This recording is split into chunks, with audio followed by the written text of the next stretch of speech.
Good evening, Battle Rankings Army. It is I, Panzer Ghost.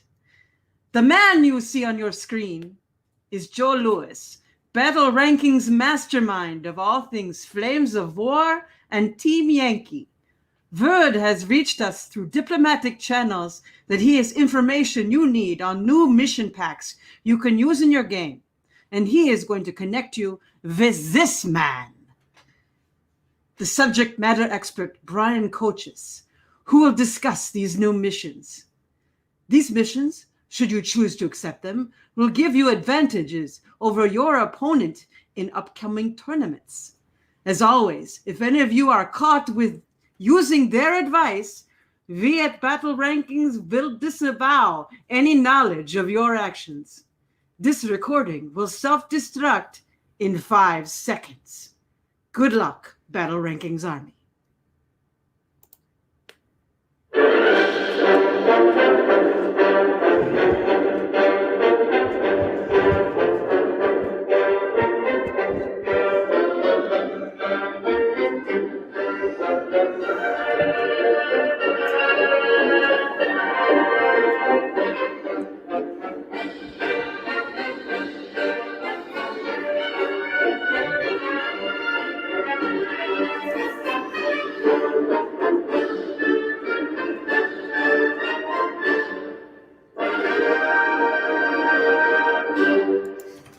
Hey, here we are. Welcome everyone to another Battle Rankings Live. I'm Joe Lewis, your host and mastermind. I am here with my lovely and talented producer, Ann. Say hi, Ann. Hi, Ann. We are going to cover missions, but why did you choose the music that you did? Well, obviously, missions and Mission Impossible makes sense. Of course, the version I picked is should make Patrick Ballou happy because it is the Buckeye Marching Band version of Mission Impossible. And Ohio State Buckeye Marching Band. And they apparently did a Hollywood show, and I think it's 2015. So this is about 6 years old. What's kind of cool about it, I have to give the arranger props because he arranged it in the original time signature. Which was? 5/4. 5/4. 5/4, as opposed to the movie version of Mission Impossible when they did it, they kind of redid it in a slow 4. So the original is 1, 2, 3, 4, 5, 1, 2, 3, 4, 5, 1, 2, 3, 4, 5, right? And this is, in the movie version is 1, 2, 3, 4, 1, 2. But it still has that same drive, but I think it has more interest and it's more driving when you put it in 5/4. So you gotta give the Buckeye. Oh, 5/4 is definitely more. Yeah.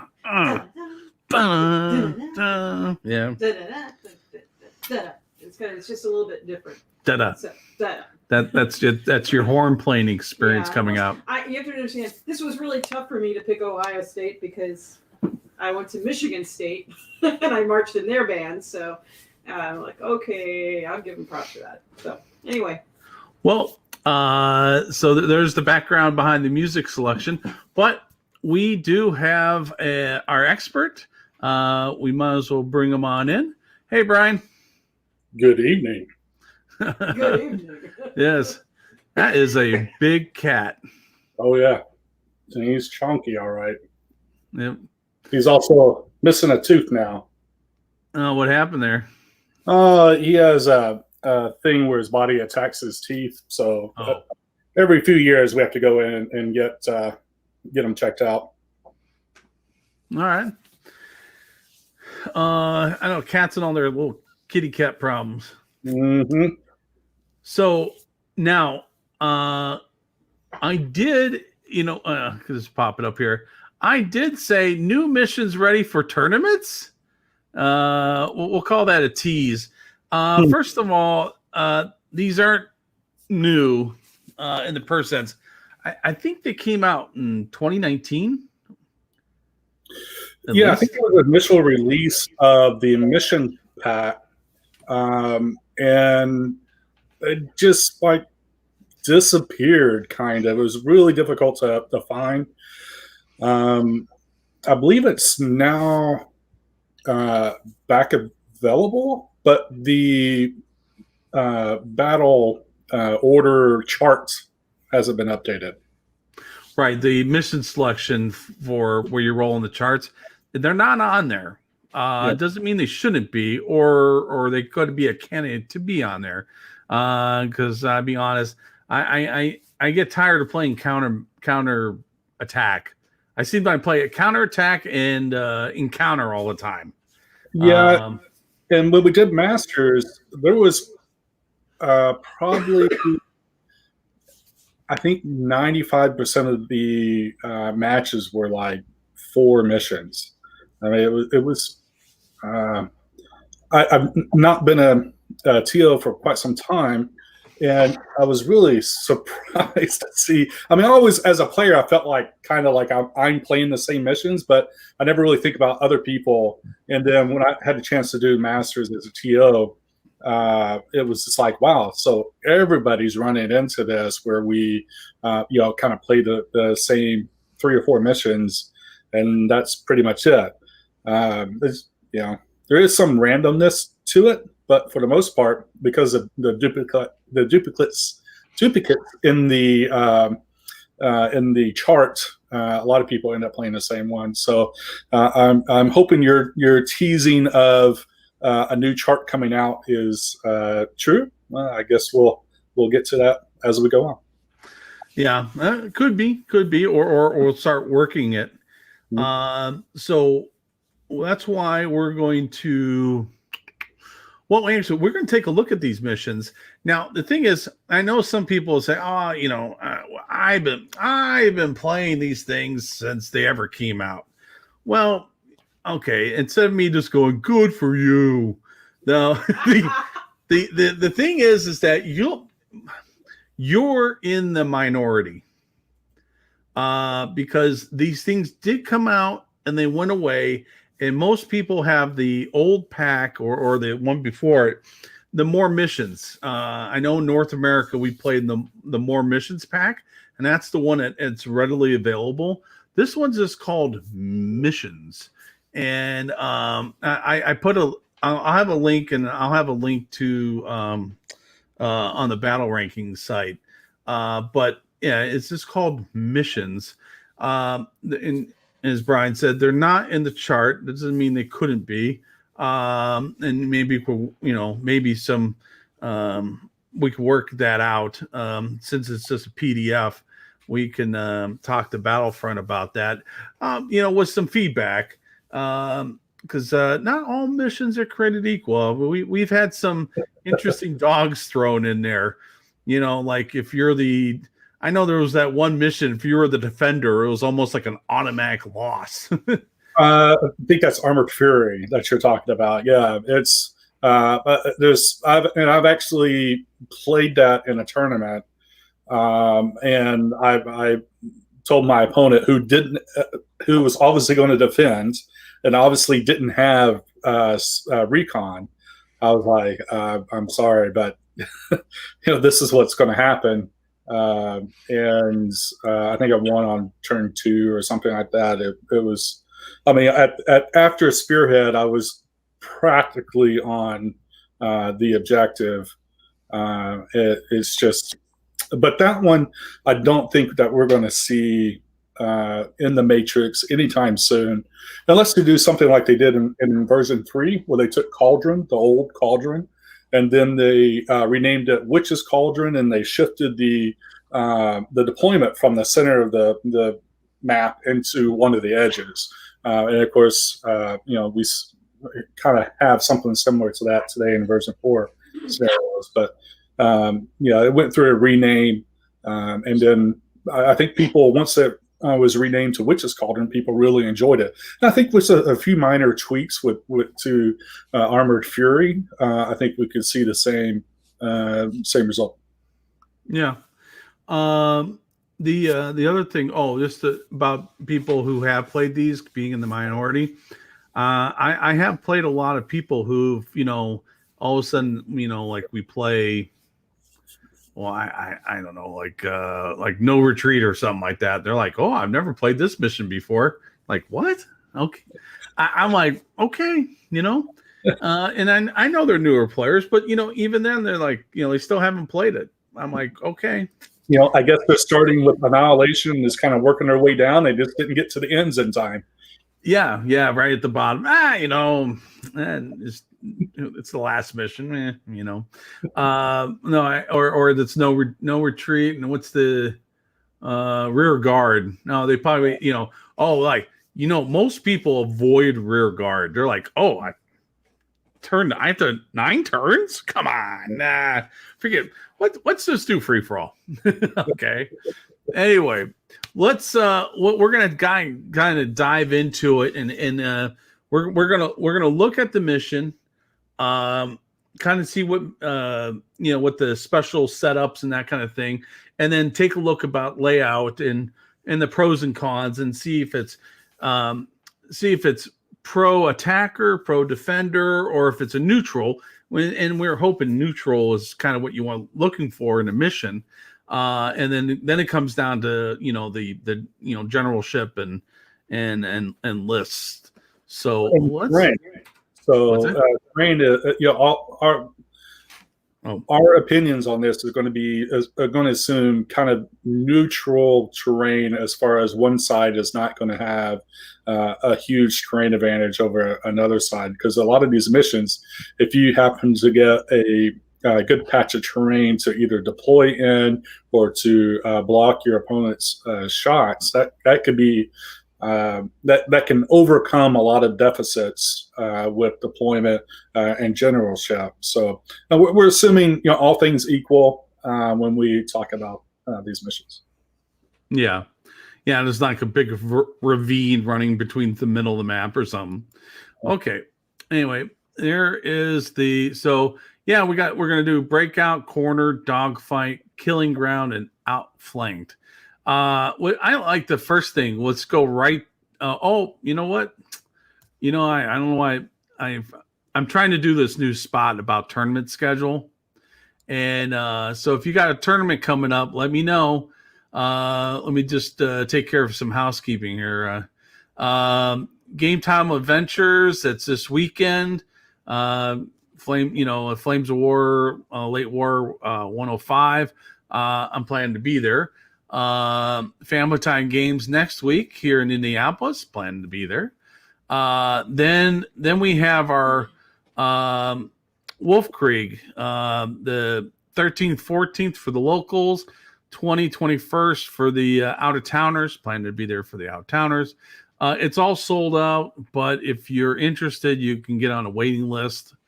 And on the 27th, Game Time Adventures, once again in Newark, Ohio. They're doing Team Yankee. I believe they every month they alternate between Flames of War and Team Yankee. And then the 17th in Pasadena, California, Gameology in Pasadena. They're doing a Late War 105. I don't know if you know this, Brian. Historicon put out a email. They did an email blast saying that things are not looking good, but they're not giving up. So, great.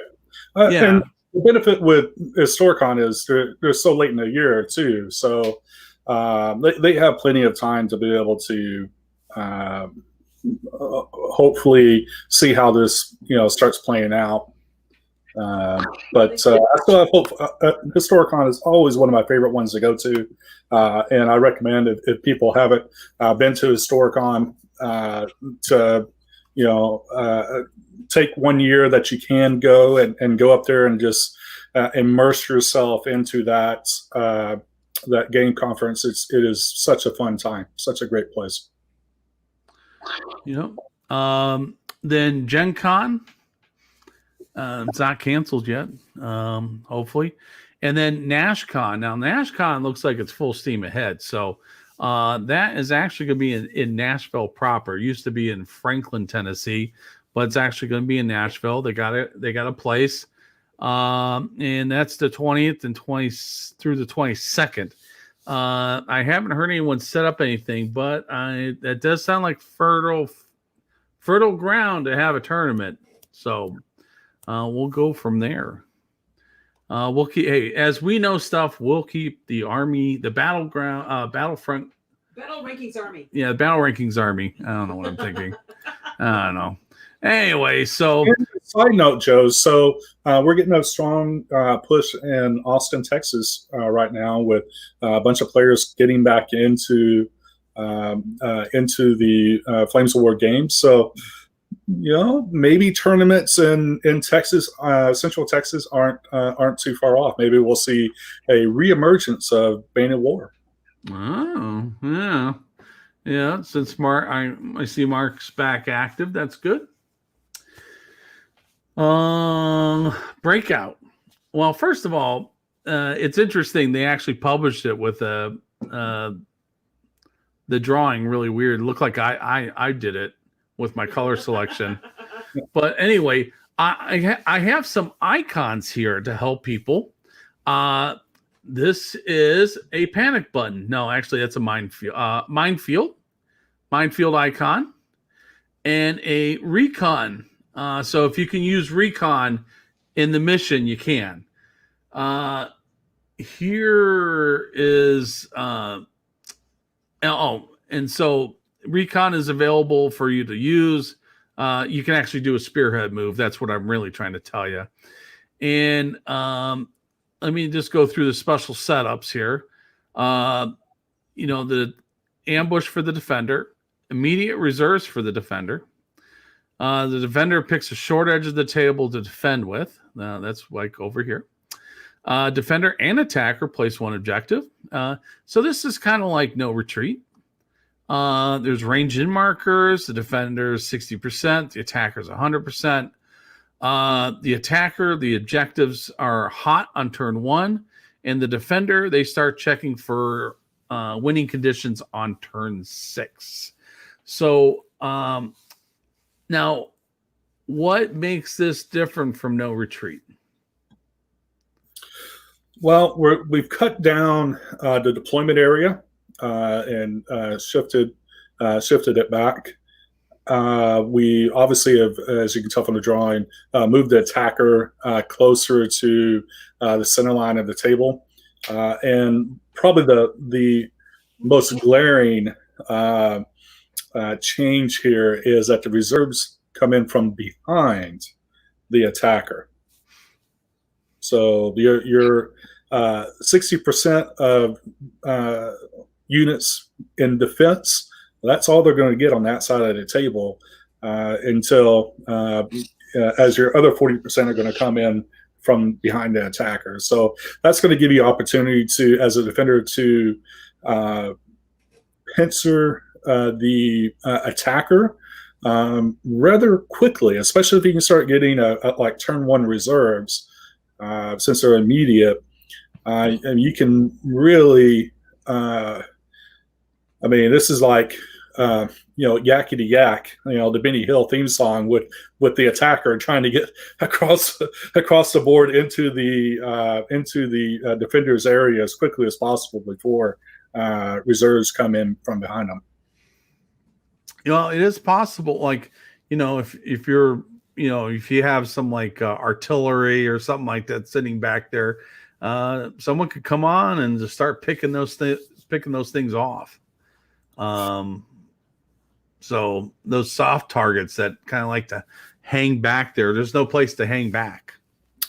Yeah, there's this affects a lot of armies because you really have to be a lot of attacking armies because you have to be a little bit more mobile to help preserve your force and especially your formation. If you have a lot of integrated stuff like Soviets have a lot of integrated things into the formation, you can't just leave them in the back because if you leave your artillery in the back, attackers going to come on with tanks or something like that, and then do some damage. This is a real tough mission, in my opinion, for the attacker. You do get a little bit of help. There is a 4-inch available spearhead for you, depending that if the defender, doesn't go ahead and eliminate that. So you can get a little bit of a head start. But this is, you have to be like pushing really, really quick. And if you have a slow force, you might find yourself not liking this mission too terribly much. Right. Because you might get mowed from behind. Mm-hmm. Yeah, nothing like a couple tigers that's come around the board right behind you. I know, right? Yeah, it's there's a lot of scenarios, or IS2s, or Panthers or something like that coming in from behind and just doing dirty on your units that are just kind of sitting back and not moving forward. Right.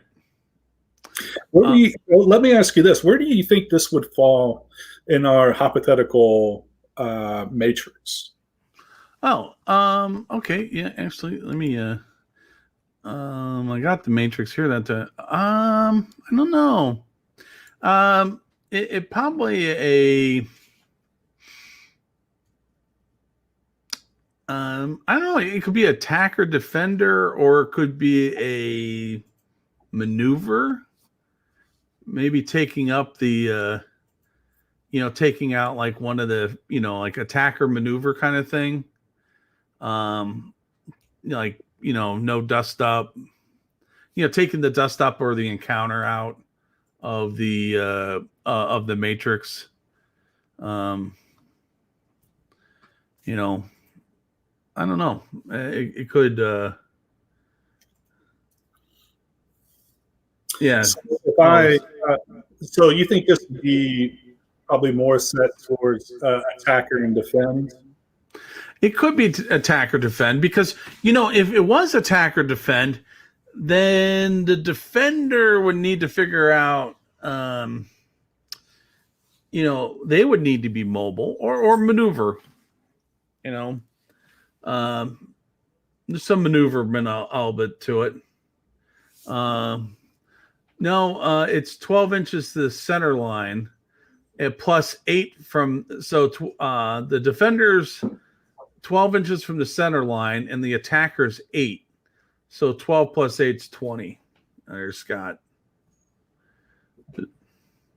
And Rich makes a comment here about it's a great battle for the attacker. The pack front has flak 88s, and I do agree with that. If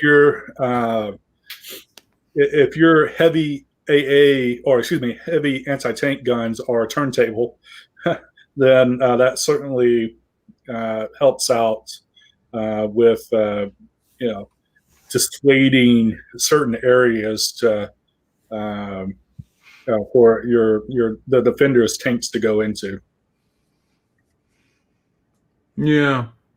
Or, well, of course, it depends how you set up and of course, the terrain of the board, because you could basically say, you know what, if you're going to come on the board, it's going to be the other side of the table, with something like that. I'm thinking, it's either the defender mission or maneuver type mission. Yeah. Maneuver, defend. Yeah. It's definitely not attack. No. Yeah. No. That's my though I think what makes this interesting is the reserves come from behind. Yeah. Yeah, it's really different from every other mission in that aspect, and I kudos for thinking of that, and adding that little bit of additional flavor into into the missions.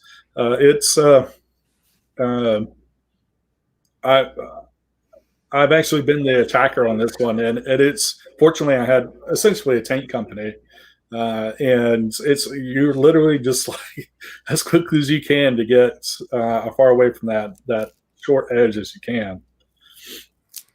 Yeah. Well, what army were you playing? It was M10 TDC. Okay, and the opponent had. Just your standard German infantry. Oh yeah, and you being M10s, you don't want things coming on your backside.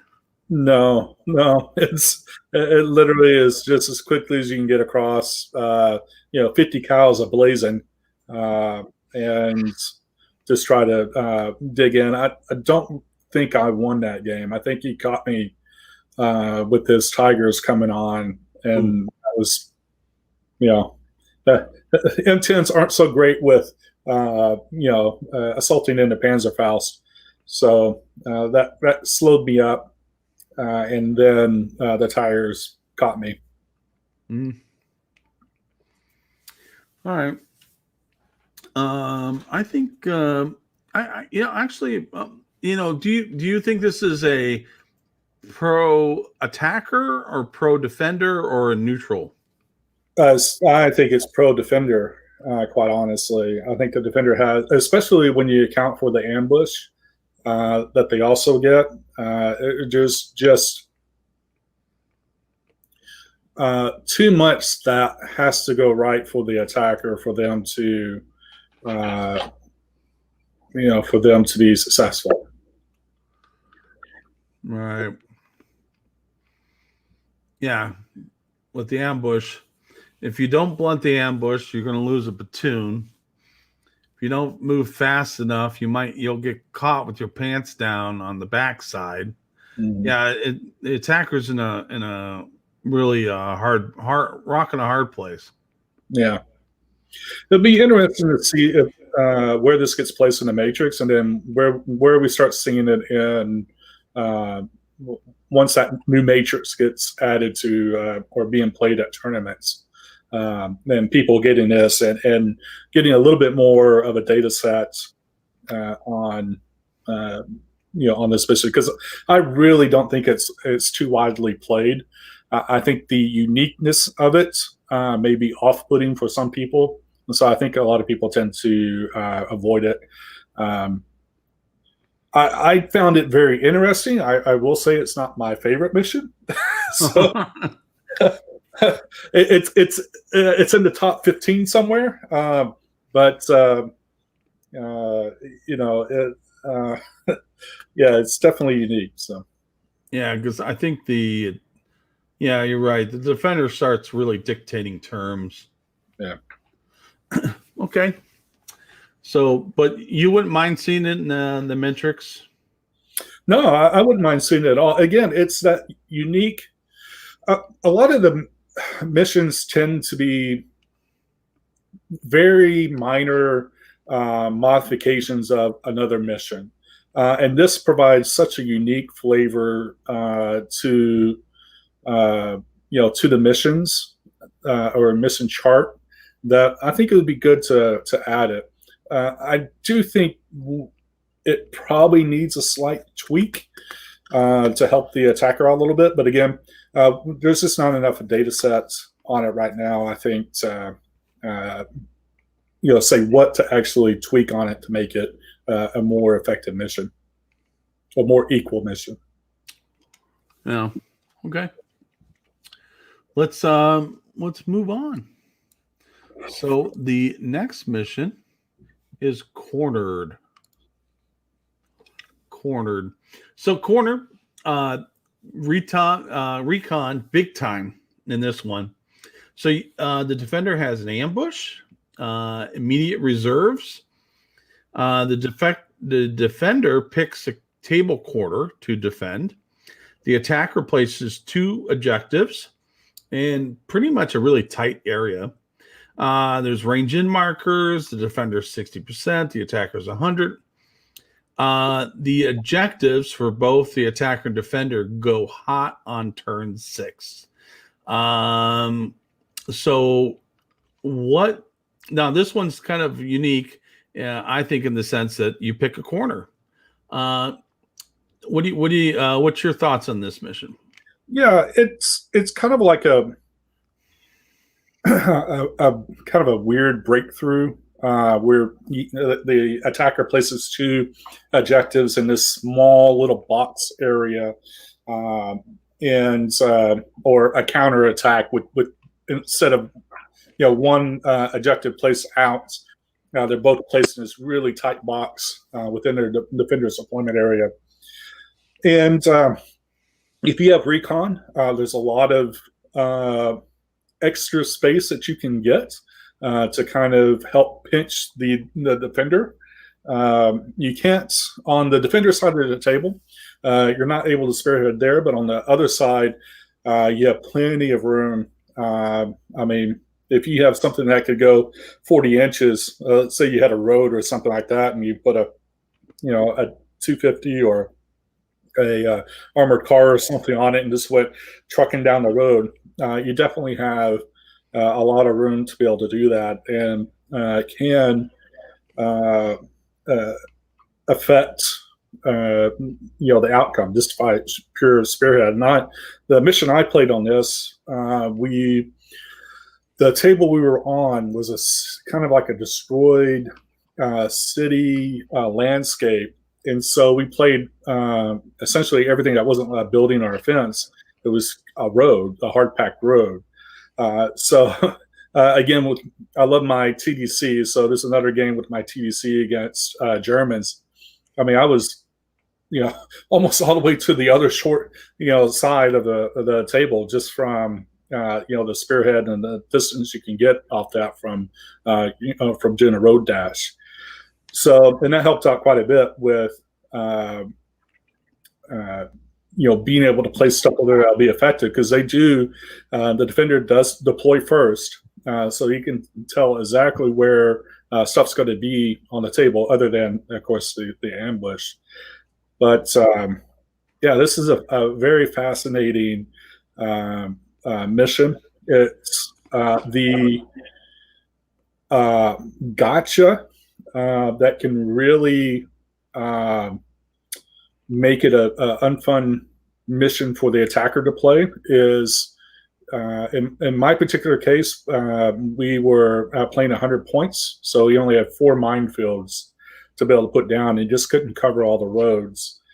But if you had a table where there's a lot of trees or a lot of buildings, and with, let's say, this year's tournament points 105, that's 5 minefields that you can put down. That can cover a very significant portion of the table and really keep the attacker from a lot of movement.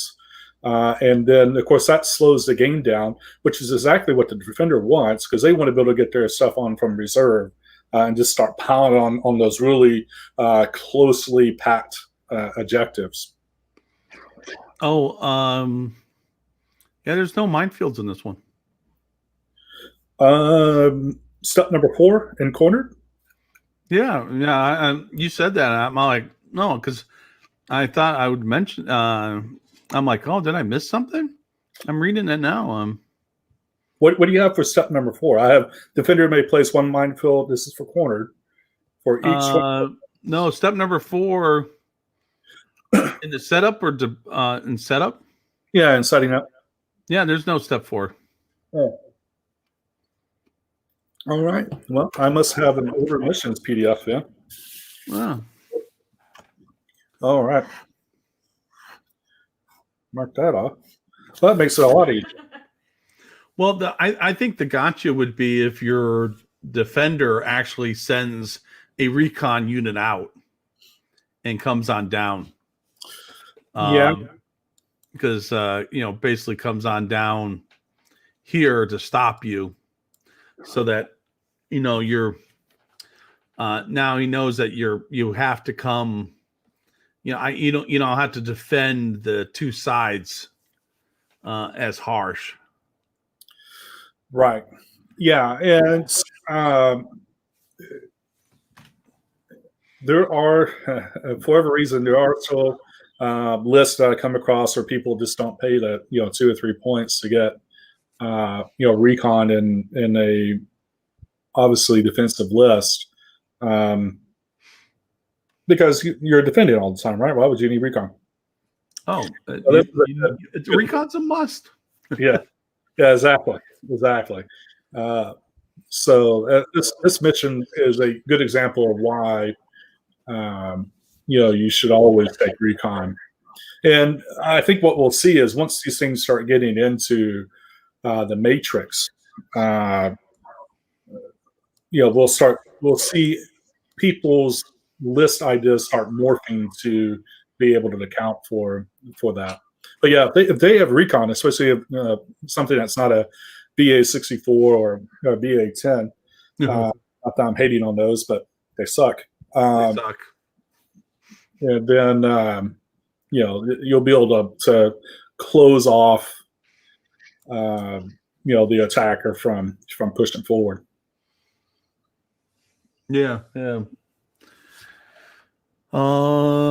I think so. Do you think this one's a pro attacker, pro defender, or neutral?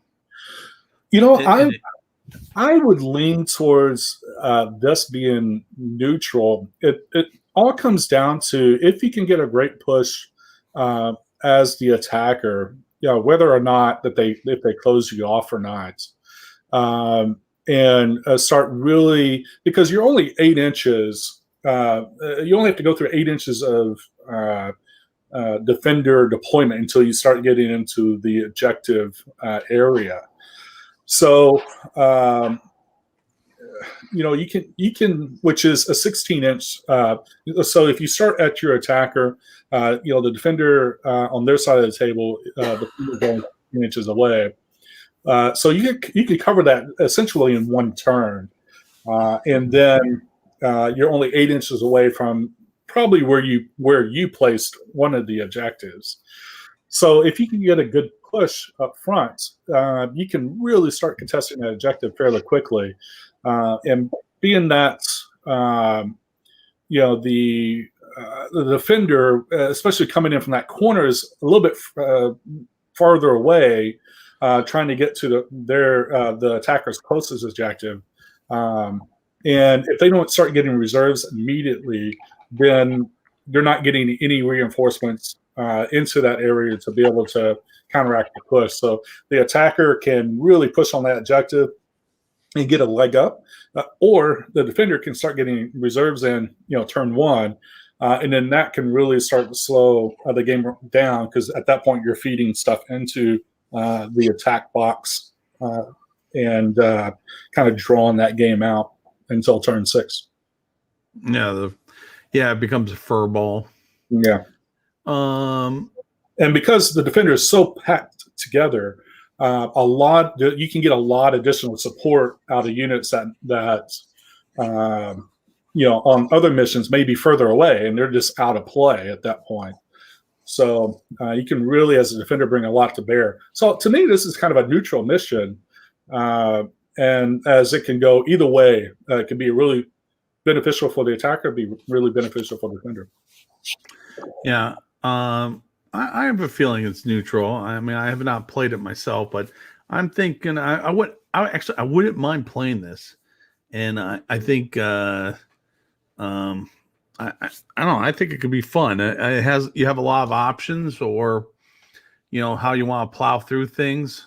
The defender stuff actually could make a big difference in the game.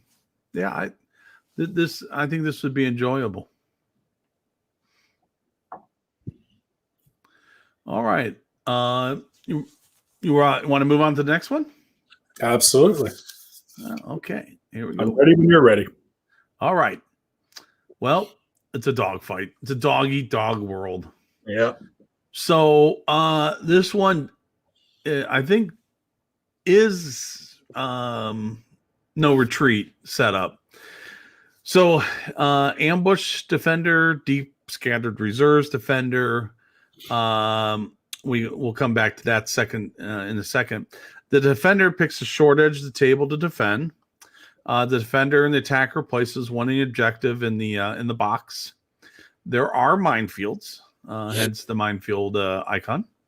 Defender 60%, the attacker's 100. Attacker, the objective is hot on turn 1. So that is different from no retreat. And the defender starts checking turn 6. Now, little note. So we're talking about this beforehand, Brian and I. The reserves, it's a little bit different from what you're used to.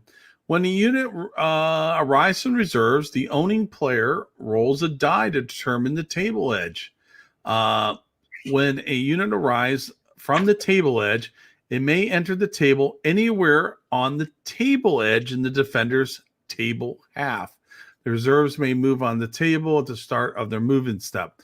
So what that means is normally in like some of these other missions like Encounter, you the 1s and 2s and the 5s and 6s, you measure 16 inches from the corner, and that's your entry point. In this mission, when you arrive, when you roll the die, the 1s and 2s are actually it's this entire side. You come in from the side, the 3/4 from the back end, and the 5 and 6 is from the other side, which I think it makes it interesting. Your thoughts? Well, my first thought is, and I wish they would have picked a different keyword to scattered, because as what happened to me when I was talking to Joe about this, scattered is always from the corner. 1 and 2 is always from that dot in the corner edge, and 5 to 6 from the other corner edge. But this is, as Joe mentioned, the whole side. So the trap I fell into, and I'm sure this happens to people, you don't fully read, the back page of the missions, where it has a section, where do reserves arrive. You just see scattered, and you're like, okay, well, even though the dice are in a funky location, and we'll see why this is an issue in another mission coming up. You're just going to assume, okay, it's going to be the quarter, but it actually is the full side. And we were talking about, there's a version 3 mission that you could, initially when it came out, you could just, as reserves come in, you just pick a side and the reserves just come in. And then is it outflanked? Outflanked? I don't think it was outflanked. I think it had like 3 words in the title. But you are screwed. Yeah, well, in the first part of it, where you could just pick a side that, and they just came on, randomly, or either side throughout the game. It was, you're, as the attacker, you were screwed. But so this reminds me a lot of that. Throwing in the scattered keyword in this mission, to me, really spices up this mission quite a bit. And I agree with you. This is adds a lot of flavor to a mission that gets played quite a bit. I mean, this is essentially no retreats, and everybody's played that one probably more times than they care to admit. And this is a very nice way to spice up a mission that we all know and love. I think what's interesting with this one is that, where, as the attacker, where do you put the objective? Because in no retreat, you tend to put it to one side or the other, because the defending player tends to put his in the middle backside. Right. Yeah. So you try to figure out what angle you want to play, because the other thing is, all of a sudden minefields go up and kind of block that objective. Getting straight, you can't go straight to the objective. You have to go round or through a minefield. Well, the thing is, if you put it in the middle, your objective, and all of a sudden the minefields are taking up the middle part of the board, and you decide that you're going to go around, well, all of a sudden, starting on, they're delayed. So that's even better because it's kind of like, oh, come on in, and all of a sudden, boom, right on your flank is, something's rolling up that's pretty nasty. Yep. And the fact that it's also deep is going to keep a lot of that armor off the table. So that's probably what's going to be coming in, from the side, whether it's 3 tigers or something along those lines to kind of mess your day up.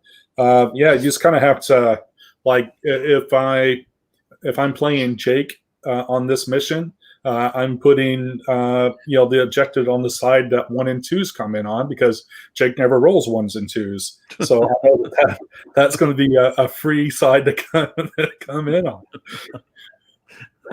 That's kind of funny. Yeah. Well, for me, you would want to put on the 5 and 6 side, because I ain't gonna roll a 5 or 6. Okay. So I don't know. I think this one, I think I'm gonna hedge it towards it's kind of more of a defender's mission. And I think it's going to depend on what kind of force the defender is bringing. If he's bringing a pack front that is has few really heavy units, I think that this is probably going to benefit them quite well, because it's they're not having to put a bunch of heavy stuff on the table. It's probably going to be a platoon of tigers, or it's going to be half track 75s that that are going to be really effective coming off the the whatever side of the table that they're going to come in on. And again, it's what are you going to roll? So to me, this is more, it's like No Retreat, where it's going to be a little bit in favor of the defender. Simply the minefields, especially when you start getting into what issues that we have, not issues, but the amount of minefields that we have now with 105 points, where you get 5 minefields. That's cordoning off large portions of the table that you have to go around. And if you run into terrain where you have buildings or something like that, that is you can even get more effective use out of it. And then with the defender ambush, that's generally going to be enough to slow the game down enough that reserves are going to start coming on, and you're going to be able to defend those objectives. Yep. Yeah, I think you summed it up. I think you summed it up just right. And I think this one is definitely pro defender. Even if you can throw up a minor defense, you could slow things down so that whatever your big, bad, nasty, heavy thing is, it comes in and just starts lumbering on someone's side. Yeah. Is that a happy cat? Anyway. Yeah, and if you're you can kind of get cheeky on this one too, with the amount of minefields that we have in this season, and not necessarily put like a pack 40s or something like that in ambush. You can put a infantry in ambush, and kind of see where your opponent is wanting to go, and there's enough distance between from where the attacker is and from your deployment area that you can effectively place an infantry ambush, and then you're really slowing it. So now I have to slog through a bunch of dug-in infantry to be able to get to continue to progress for their for their attacking direction. Yeah, I like how you use the word cheeky. Yeah. It's kind of weird because you normally don't see that, but I think there's a certain mission that can allow you to kind of just be like, I'm gonna do something real different here and potentially catch your opponent off balance. Yeah.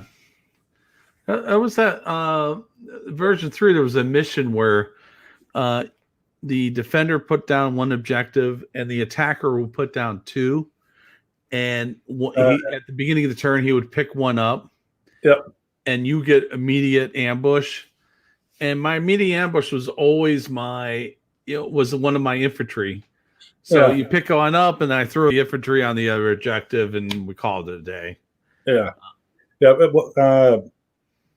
Geez, was that the old like hasty attack or something like that? Something like that, yeah. Yeah, that one was. Yeah, you're exactly right. You can put. Yeah, that was a very effective mission to do that. I don't think we have immediate ambush in this version of the game, do we? No. Yeah, that was always pretty terrible. I think it was a couple of missions with immediate ambush. You're just like, you're just like, why? I think Cauldron was one. Maybe Witch's Cauldron was one or something like that. The immediate ambush. And it was just like, I'm not glad to see that keyword go away. Right. No, this one I don't know. I could take it or leave it. I guess if it was in there or not, I wouldn't mind it. I don't know. My jury's still out on this one if it should be in the Matrix or not. But yeah, scattered reserves can always be painful because you always remember. That 5 or 6 that you rolled, you're like, oh yes, and then it's like on the wrong side of the table, and there's 2 turns of that. Yet you're rolling 6s for scattered reserves, and you really needed to be a 1. So everybody remembers those. So it can be heartbreaking to lose a game that way. So I'm always on the fence about scattered reserves. I think in this particular case, it's probably implemented as best as it can be. And I wouldn't mind seeing this in, the same matrix or the same box as a no retreat or something along those lines. I think it's playable, but it's not so lopsided, kind of like Breakout, that I would say this doesn't need to be in it, or Armored Fury. Okay. All right, let's move on. What's after Dogfight? Oh yeah. We were talking about the reserves coming from the edge. This one's interesting. Mm-hmm. Killing Ground. Mm-hmm. Other than having a very charming name, and once again, ambush. Deep scattered reserves for the defender. The defender picks the long edge of the table to defend. The defender and the attacker place 1 objective. There are minefields, so it just really makes things interesting. Range in markers, the defender 60%, the 100% for the attacker. The objective for the attacker is hot on turn 1. The defender starts turn 6, and it has scattered. Now, this scattered is it's from the 16 edge from the 16. So yeah, this is what I was referencing in Dogfight. Is I wish they would pick a different keyword for Dogfight because this is what when you think of scattered, you think of from the cable, the corners, and even though the dice are kind of set up like Dogfight was, that's not a true representation of what it actually is going on there. So it probably needs to be modified a little bit to get it more in line with like what the encounter display is, so that it's not confusing people. Well, I think the interesting thing about this one is it's kind of like Bridgehead reverse. The attacker starts in a small box, and the defender, he could place kind of trying to keep you honest. He could place a unit back here, just to mess with you, or over here. Yep. But I think between the minefields and the ambush, it is deep scattered, so you got that going for you. But this one's interesting. you know. So I played this one this past weekend. Okay, how'd it go? It was, I destroyed my opponent. I mean, this to me, this mission with mines included is so defender has so much advantage for the defender that the attacker almost. I mean, it's a really tough mission for the attacker, and I was playing German infantry, kind of a defend version of it, the 1/16th. No pack front, but I did have Hornices and the 75s and flame tanks and some scouts, and he was Soviet motor rifle with some T-34 85s and Panthers, and I could use the 5 minefields and kind of cordon off the right side of the board, and kind of from the center out, and then there was a small, like maybe 8 or 10 inch gap on the far edge of the board. So if he wanted to get to that, he had to go all the way around. So I put one large infantry and a small one over, or excuse me, HQ, and I just left it. There was just no. He did end up pushing infantry, T-34 over there, but it didn't. I got reserves at some point, and just kind of blew all that up. But his main push was on the left side, which was a lot more open, but he just couldn't get there fast enough. And I ended up, popping my Hornices down in the bottom left-hand side, and just I had protection from the hill from the Panthers, and I blew all those up. He was pushing real hard with his motor rifle infantry, and I was able to get my flame half tracks over there and just melt his infantry. And it was, to me, it wasn't a fun game because you just kind of sympathize with the attackers. It's like there's no real good options, and we talked about that afterward. My opponent and I, it's like you could have put the Hornices at the back corner and shot up pretty much anywhere. It's the minefields are a game changer on this particular mission. I wish that they weren't included, because that really limits what the attacker can do. And because you can come in from so many different areas as a defender, especially with your ambush, having giving the attacker more options to do things, I think would have made this a better mission. But yeah, it's rough for the attacker. Okay, so you don't think, as is, you don't think it's ready for prime time? I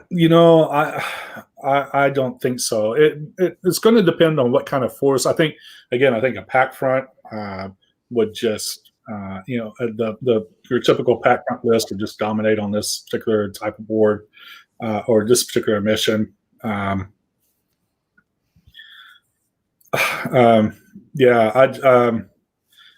don't know how to fix this particular mission if I were to, other than getting rid of mines. I still don't think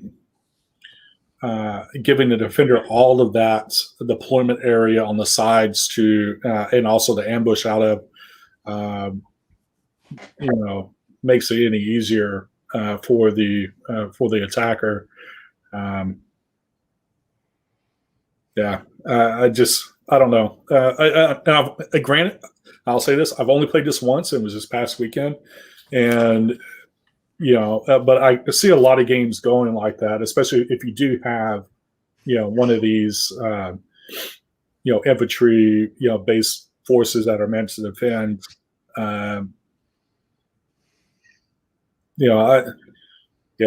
This is a rough mission. A rough mission for the attacker. Okay. Yeah. All right. We'll move on. Probably maybe it's not ready yet. Okay. Yeah. Oh yeah, we were talking about the reserves come from the 16 and from the corners. All right. I believe this is the last one, and it's outflanked. Oh, maybe that's where I got the name from.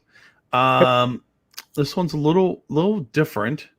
Ambush defender, immediately reserves defender, no spearhead for the defender. The defender picks a quarter to defend, quarter of the table. Attacker places 2 objectives. So, like the other one, like cornered, it kind of extends the play of field for the defender out a little, including where the objectives go. So there's more place to put the objectives. And since the defender cannot spearhead, they cannot come out into this quote unquote no man's land.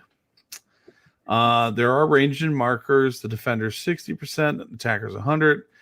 And nothing. Everything goes hot on turn 6. The defender's reserves are in the corner. What are your? Have you played this one yet? I have. I actually played it in a Team Yankee game with my Canadian, Rio 1 Canadians against a Soviet T something force. I don't know. All their tanks kind of look alike. Yeah, this is a really. I was the attacker. I was able to go all the way down the side to grab that, and you have this 90-degree area to deploy in, and I deployed away from his deployment area a bit much because he, with those big BMP, companies. And all the BMPs, you kind of want to give yourself a little bit of distance on it. But I quite enjoyed. This actually turned out to be a super competitive, game, and it was extremely enjoyable. And the way the area that you can deploy in, having the bigger area, really helps with stretching out the defender and being able to deploy right up next, or excuse me, place the objective right on the edge of that deployment. It can really be beneficial as the attacker. And again, same with cornered. When we talk about the defender, having everything kind of massed into one area is super helpful because a lot of times you don't have the availability for, especially when we play like long table edge, that something on the left-hand side really can't support something on the right-hand side. And this, because it's in that quarter, you have a lot of opportunities to kind of overlap support, when you're defending these objectives. I thought this was quite a fun mission. So I guess it's one of those things where, being the defender, you get to pick where you're going to defend. I guess you pick the hill that you're dying on, and with that, you play it in mind so that the left and the right side of your flank can defend, assist each other. Or at least that the thought process should be going through your head, and that. Because the other guy should have recon, that he could be starting within 16 of the objective. Yeah, because you could plop an objective, right over here. I wonder. Hold on. That's if you. Yeah, you can. You're exactly right. On that corner of the defender's side of the table, you can start within 16.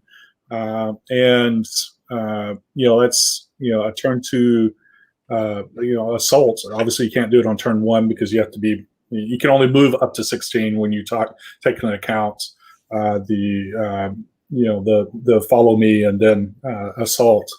But you can get right on top of that objective real quickly. And if you're smart with your smoke, I mean, you're dropping smoke right on that.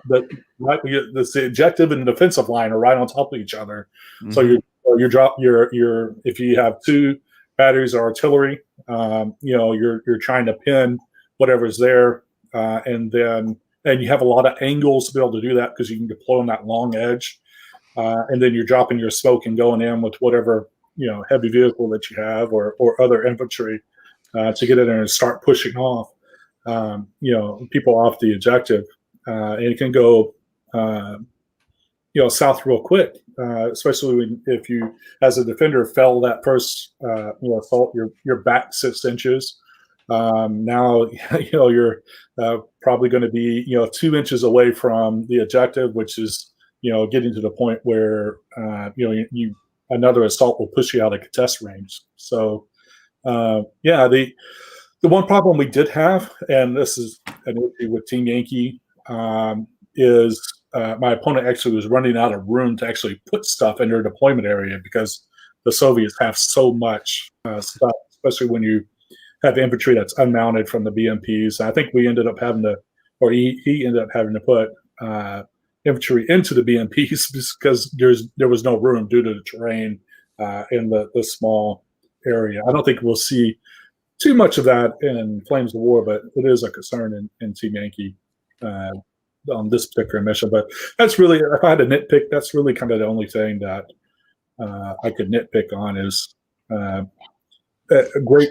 I think it's a great mission for Flames of War. It's one of those, in Team Yankee, especially if you're having to defend with a big Soviet force. So, pro attacker, pro defender, or neutral?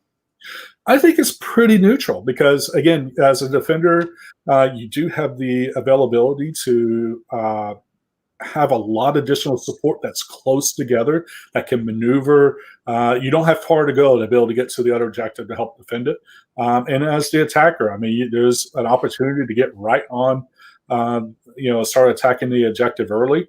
And hopefully, the defender doesn't get reserves on, turn one, because that'll kind of put a damper on things. But I really think this is one of the more neutral missions. Cool. I think I'd like to see this one added to the Matrix. Mm-hmm. Yeah. Yeah. So, go well into like the counterattack breakthrough area of the Matrix. This would be a good one. Yeah. In fact, wasn't planning on doing that, but let me bring up the Matrix. There we go. So let me see if I can make this a little. Well, that's interesting. A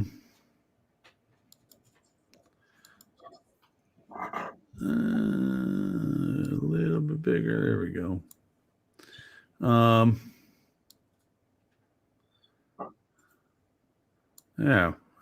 got it going. Hello. Well, all right. Anyway, so there's the Matrix.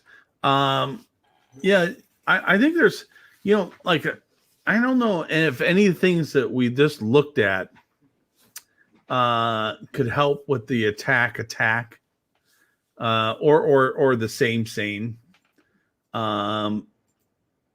Because you got breakthrough, counterattack, dust up, and counter, free for all. I like to see one of those free for alls go away. Yeah, and have something else in there. Yeah, all the doubles need to go away, or it's just. I agree with you on that, but and we definitely don't. I don't think any of these missions kind of fit into that. There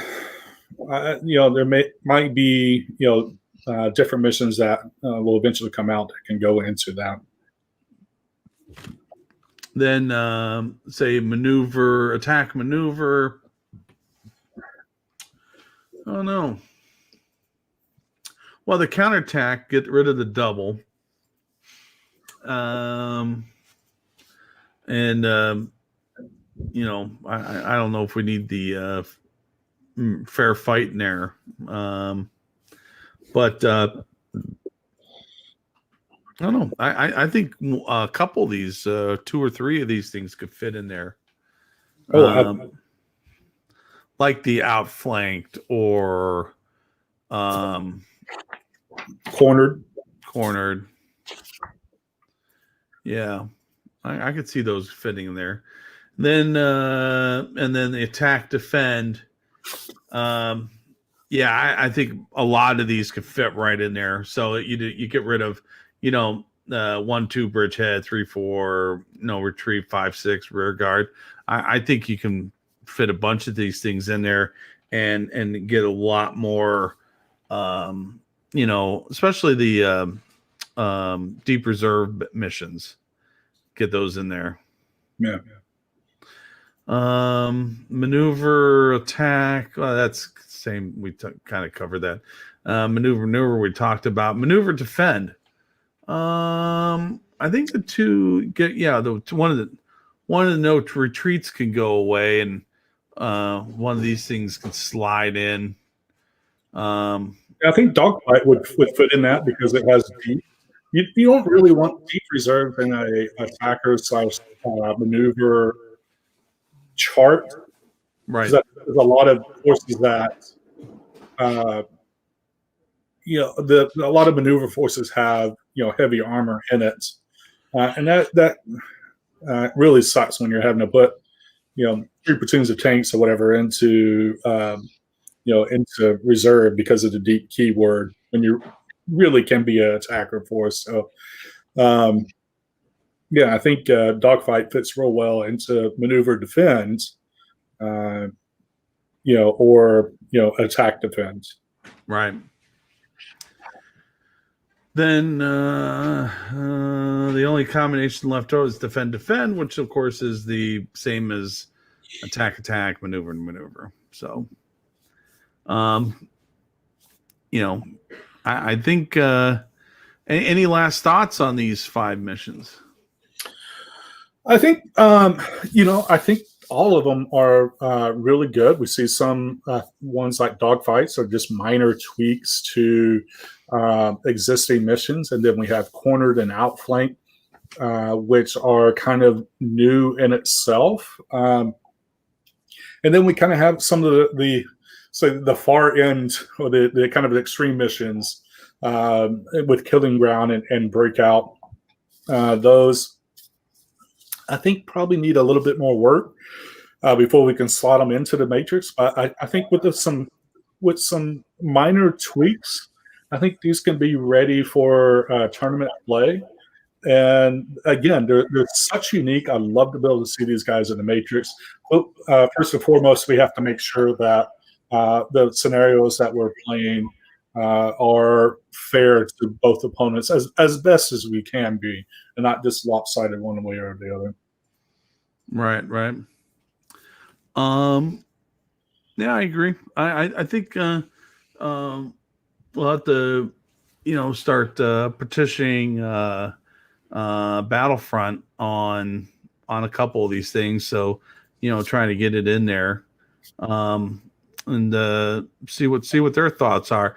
Who knows? Maybe they're working on some new missions or something, because we know in the new books that they're always coming out and I have the Migration Soviet in here. I think there's a mission in the back here. Foothold. You're always coming out with themed missions with every book, I believe. Some of them are real good. Some of them are real stinky, kind of like Armored Fury. You know what's interesting? Here, Kat. I probably should do a little bit more checking out. Foothold is the same as Breakout. Yeah. It actually. Let's see here. I know it's like a nice discovery there, Magellan. Well,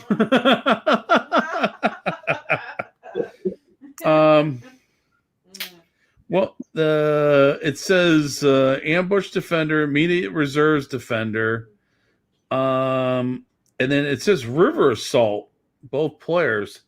I'm not too sure, about the river assault. Oh, and it says, this one, it is like breakout, but you place a deep river along one of the edges. Oof. Yeah. And then basically there's no minefields, but I guess the deep river becomes the minefield. So there was that. And they have another one here, Crossroads, which is another river, another river assault that they put in here. You might not know this, but there's a couple of rivers in Russia. I heard. It's just a few.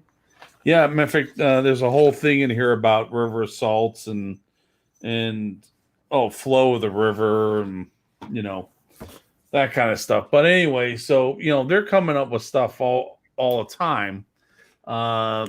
So maybe we could take a look at what they did with one of these things and start asking them about expanding this matrix.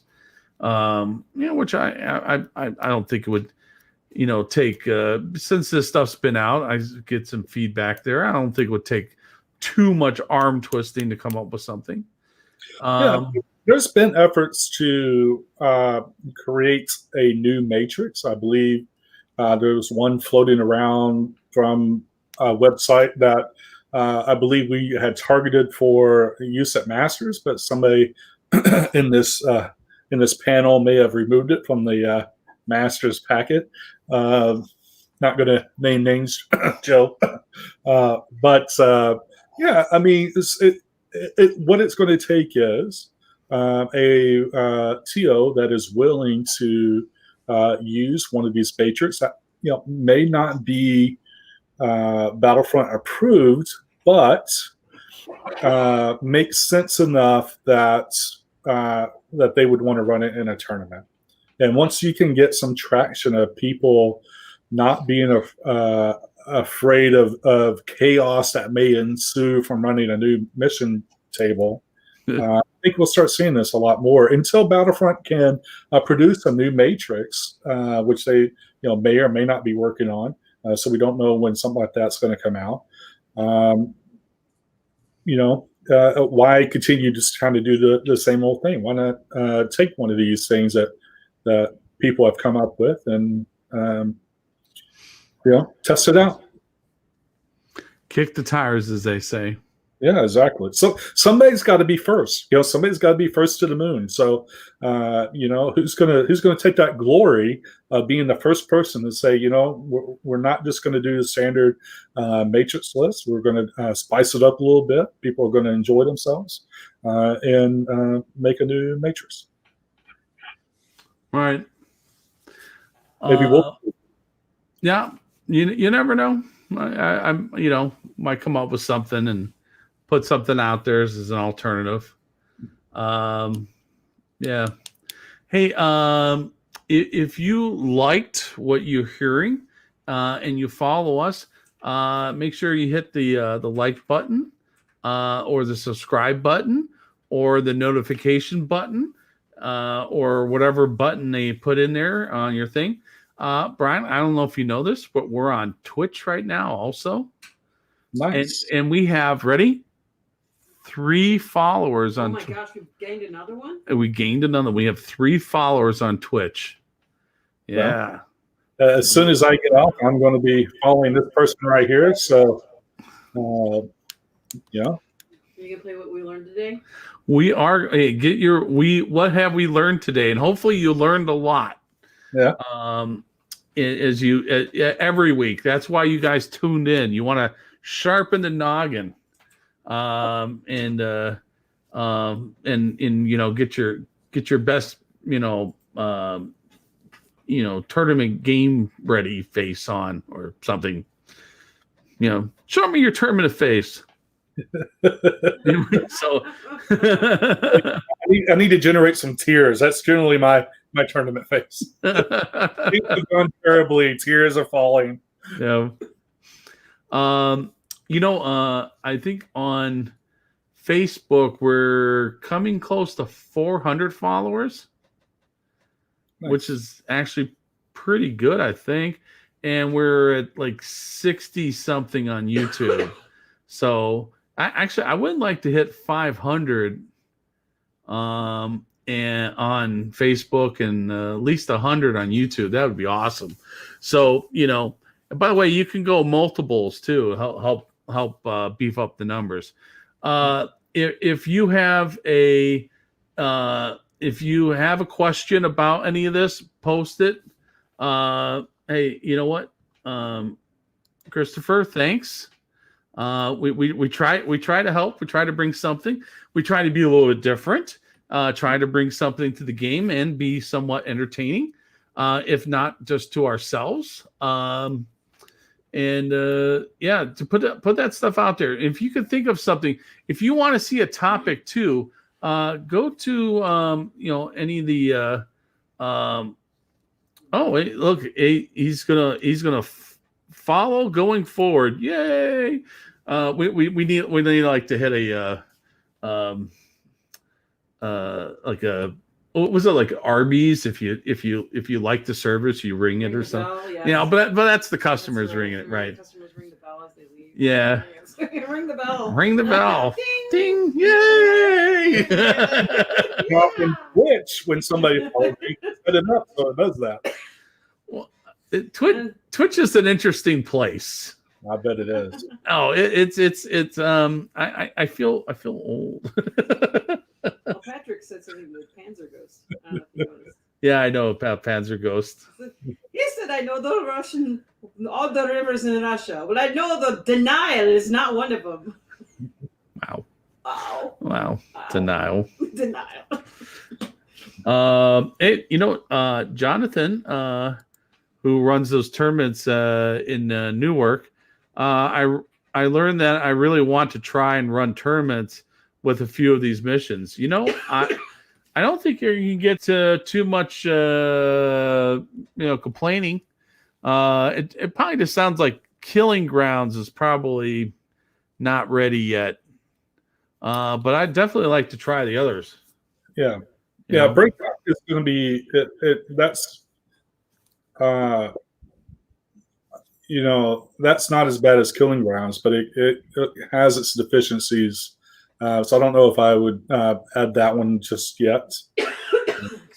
Killing Grounds, I don't think is ready for prime time yet, but the other ones I think are fantastic. Things to add into a tournament, and there's some other ones that are out there that are pretty good. Not Armored Fury, that are probably tournament ready that we didn't talk about, but it's somebody's got to be first. And I hope there's a team out there watching this and puts a little matrix together and off we'll go. Hey, Brian, what's your next tournament that you're going to? Wolf's Creek. There's Wolf's Creek. There's the second weekend of that. We're going to drive. Jake, myself, and Mark are going to drive out to Kentucky for that. And then the following weekend after that is MagCon in New Caney. I think there's 1 or 2 slots left for that one. And that's I think the last weekend in March. Where's that at? New Caney, essentially North Houston. North Houston? Mm-hmm. Not Houston? Yeah. Well, by the way, that's where Soho and NoHo comes from. Yeah, in New York City. In New York City. It's north of Houston. North of Houston, south of Houston. It's pronounced Houston as opposed to Houston. Yeah. Which is, Sam Houston in Texas. We know that. Yeah. Yeehaw. I saw a meme. It says it was so cold in Texas they started forgetting about the Alamo. It's pretty cold. It's we don't often get, I'm fairly far south, and we were getting single digit temperatures, which is pretty unusual. I mean, if we break into the 20s, that's unusual. So you can imagine down in it's filled up. Okay, so MetCon is a smaller. It's at a school, so generally it tends to be a smaller event. Yes. We generally run 18 to 20 into that, but because we're just now getting everybody back into the tournaments, we thought we'd start a little bit smaller. And then, well, do you know who's TOing that? It's Carl Bugatti. He's an older gentleman and always wears LSU stuff. You've seen him. He was Chris's partner when we played him in doubles. Okay. Yeah, he had the Italians when we spoke with the. He likes University of Louisiana. Yeah, LSU. LSU, right? Okay. Yeah. Yes. All the purple. You can't miss him. Stark white hair and everything else purple. Right. Yeah. He sure likes his school. Yeah, indeed he does. Yeah. And in case you're wondering, that's not just tournaments. That's like every time I see him, even when I'd go down there for practice games or whatever, it's solid LSU. He's a wonderful gentleman. Well, weddings, bar mitzvahs, funerals. Yeah, I mean, I think he probably wears LSU purple to all of us. Yeah. I think he said one time if you cut him, he'll bleed purple. I'm sure that is the case. Yeah, no doubt. But yeah, so he's key on that. But I'll send the information, even though it's full. We should definitely get it on the events calendar. Yeah, I just, even if it's full, I just like to put it up there. Yeah, you want to create a habit, reinforce that so that people remember to do that. I think, especially with Austin growing, I think there's a lot of additional excitement in Houston. So I think those two areas growing. We're going to start seeing some tournaments here in lower central Texas, which is going to be good because there hasn't been really much of anything in this area. So it's exciting to see, things start picking back up. Well, Christopher asks, have you guys have any experience with home campaigns or stringing missions together? I'll stop. Not at home, but at a local game store. We have two here, and like a Firestorm campaign. Those are way to go. We also we have done stuff at local stores like an escalation league, where you begin off with a low amount of points, 40 or 50, and then you do that for 2 weeks, and then and escalate up. We've actually done maps. If you win, you move forward. What is he showing us? What's it? The Firestorm campaign. The Firestorm campaign. Yeah, and matter of fact, if there's also on the battle rankings site, I have links to the Firestorm campaigns that you can download from Battlefront. So you don't have to hunt for them. I did that for you. You go to battlerankings.com and go to the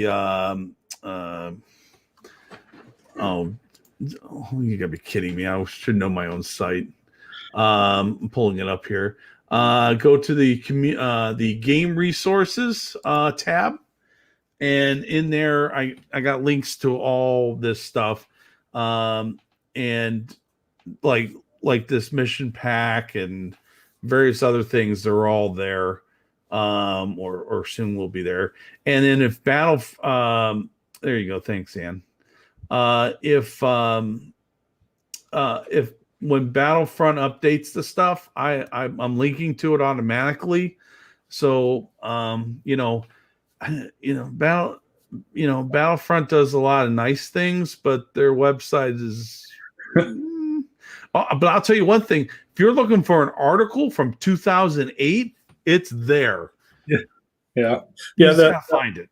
The only thing that I'm disappointed with, I mean, obviously, organization and speed on the Battlefront website is not necessarily prominent. But you're right. So a lot of the old articles are there. Unfortunately, they've taken some of the older products off, which is sad because they're artists that do the painting and everything. You know, if when I'm doing reference stuff to paint my own figures, and I have a lot of the older products just to be able to see how they did that up and what paint scheme, stuff like that. I wish they would leave that stuff on there for us because you're right. It's such a great resource.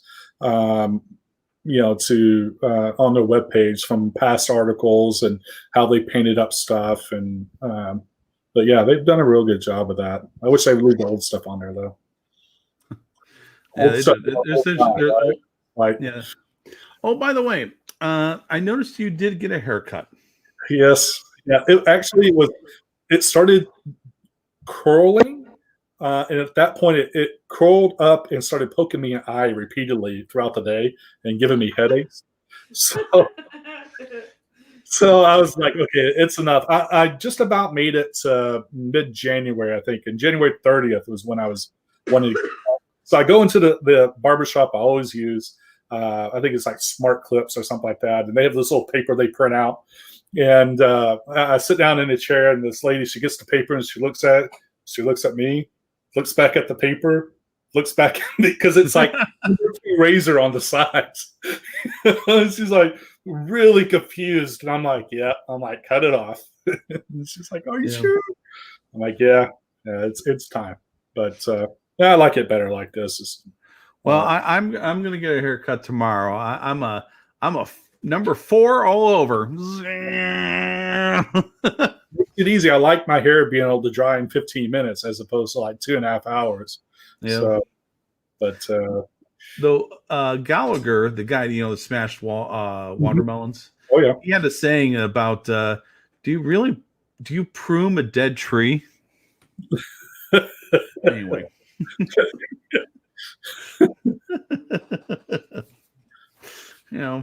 Hey, if you can't laugh at yourself, who can you laugh at? Yeah, we need that this time. So, but yeah, going back to the things like Firestorm campaign, I think there's a bunch of those, right? Didn't they produce like a series? Oh yeah. That matter of fact, Garden and the Desert and different ones, right? Yes, actually, you know what? If you guys bear with me, I mean, it's at the end, so if you're really a diehard, I'll pull up the where those things are. Oh, actually, hold on here.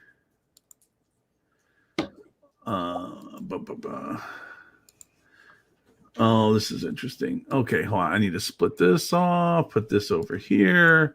Okay, and then remove, stop sharing, share screen. I'm making through all the steps, blah, blah, blah, blah, blah, blah. I think that's it. Yep, and allow, and boom, there we are. So this is the battle ranking site. Here's where the missions are.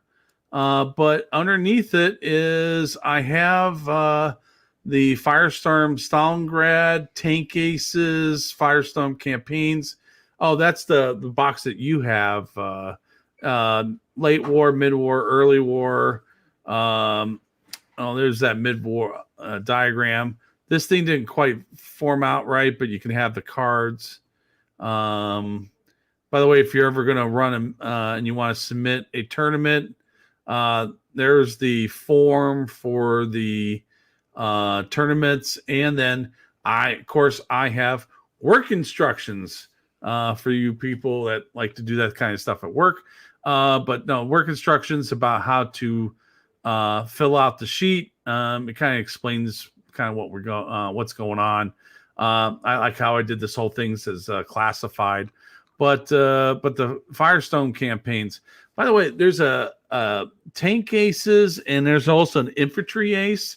That's a neat thing to run at your local game store too. I did here we did an infantry ace. That was pretty cool. And then we ended up doing a tournament afterwards. So we did all these infantry ace battles, and at the end, we did an infantry ace tournament, which was pretty cool. Yeah, And if I remember correctly, I think I won that one, which they gave me the infantry ace map in the tube. It's around here somewhere. The one that tubes. Yeah. The tube, is this it? No, it wasn't that tube. It was actually a really nice tube. Oh. You know, I think I have pictures in there now, paintings, prints. I think it's in the other room. Okay. Anyway. All right. Enough about my life. But check out the battle rankings. Got all these resources in there. I link to these things so you don't have to hunt for them. It's a real pain in the tuchus to find it. I found it for you, and I linked to it. And the neat thing about it is when they update, they always keep the same link, so it's perfect. All I gotta do is come in there and update the name. Matter of fact, I think another Lessons of Front is probably coming up, because it's usually Wolf Creek timing that it starts coming up. Yeah, Wolf Creek and Masters is usually like 6 months apart, and that's when they come up with something. Who knows? Some addendum. A couple weeks ago, I had another one about mistakes that people do for getting ready for a tournament. One of them is not reading or updating themselves on the Lessons from the Front, or what's the Team Yankee one? It's Field Manual. So, and those also, if you do Israeli, Arab, and Vietnam and Great War, there's also updates for those too. So they're there. That was I like that. I think that was a good one. But you can check out all our archives. Do you have all the Lessons from the Front stuff on your site? I do. Okay.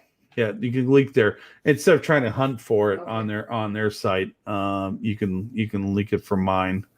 And mine's easy. BattleRankings.com. Gaming resources. I show the icon. I have some name, nice and clean. It's a very clean site. Unlike this office. Mm-hmm. Yeah, this office is a disaster. And actually, I reorganized it over Christmas break, and it's a disaster. But that's how I live. It's my disaster. And somehow I make it through. Yeah. Well, what's funny? Other than for this show, Andis does not come into my office. No, she's over there shaking her head. No. Now the other thing too is, since she never came in my office when we had our dog, if she walked in here to talk to me, the dog would start growling, trying to get her out of the room. She's like, "Oh no, you don't belong here." And I was like, "Well, that's weird." Dog's like, "Oh, this place is a pigsty. You don't want to be in here." He's just protecting him. Yeah, he goes. The dog's like, "Hey, when's the last time you got your tetanus? Get out! Get out!"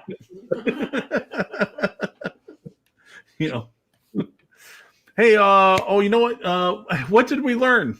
You guys, any one of you guys listening? You want to type in what did we learn? Oh, we just lost one. It's like, and did you learn anything today? There were 5 mission cards. There were 5 missions that we did. Yes. Okay. Brian, did you learn anything? Yeah, I mean, I learned that there's some pretty unique missions out there, and can't wait to see a Matrix. Yeah. Patrick learned that Brian looks better without the mullet. Most people do. Yeah, Brian, you do look very, very nice. Yeah. First, you have the party in back and business up front. Yeah, right. Rich says still need recon for defending. That is correct, Rich. Christopher, I learned all missions are not created equal. Yes, and some are more equal than others. Yeah. Wait a minute. Yeah. And little animal farm there. yeah, and Jonathan, I concur. Excellent word of concur. Did I learn anything today? Well, let's see. You want to learn that Mission Impossible is in 5.4? Oh, I did. Yes, it's a Mission Impossible. The original one is in 5.4. Yes. Time signature. Yes. But I didn't learn that today. I learned it when we were talking about what we were going to play. The interesting conversations around dinner table. It's usually around Sunday. She goes, Anna will say, all right, what's the subject and what song do you want? I said, well, this is the subject. She goes, all right, let me see what I can do. I'm like, okay. Such enthusiasm. then like Monday, like mid-afternoon, I'll get a text message at work. Ding. Hey, how about this? I'm like, well, okay, glad you're thinking about it. But you know what? That's what my producer is. She's on it. She's, that's why I keep her around. Okay. Not like that lazy Panzer Ghost. Right. Yeah. All right, everybody. We're gonna play you out. They're gonna play. Yeah. Anne's got a closing. She's gonna play out. And everyone have a great week. I'll probably talk over it, make commentary. Brian, you can just hold on there. Okay. Well, this is a electric guitar cover of the Mission Impossible theme done by Kafir Okean. He's Asian. And it sounds pretty cool. This one is, of course, this is different. This is the one in 4, based on the movie theme song. So, okay. All right. So, should I be coming down from the ceiling?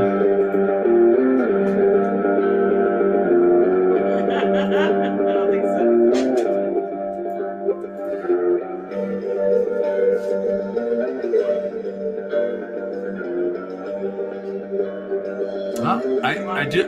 I do notice the time beat. 1, 2, 3, 4.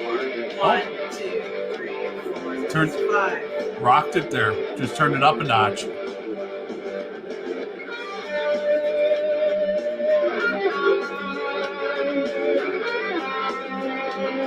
will give you guys a link to this guy.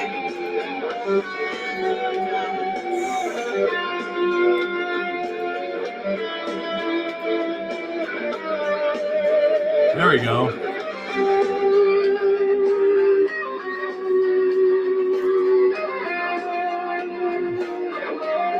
Got a rock in there. Yeah.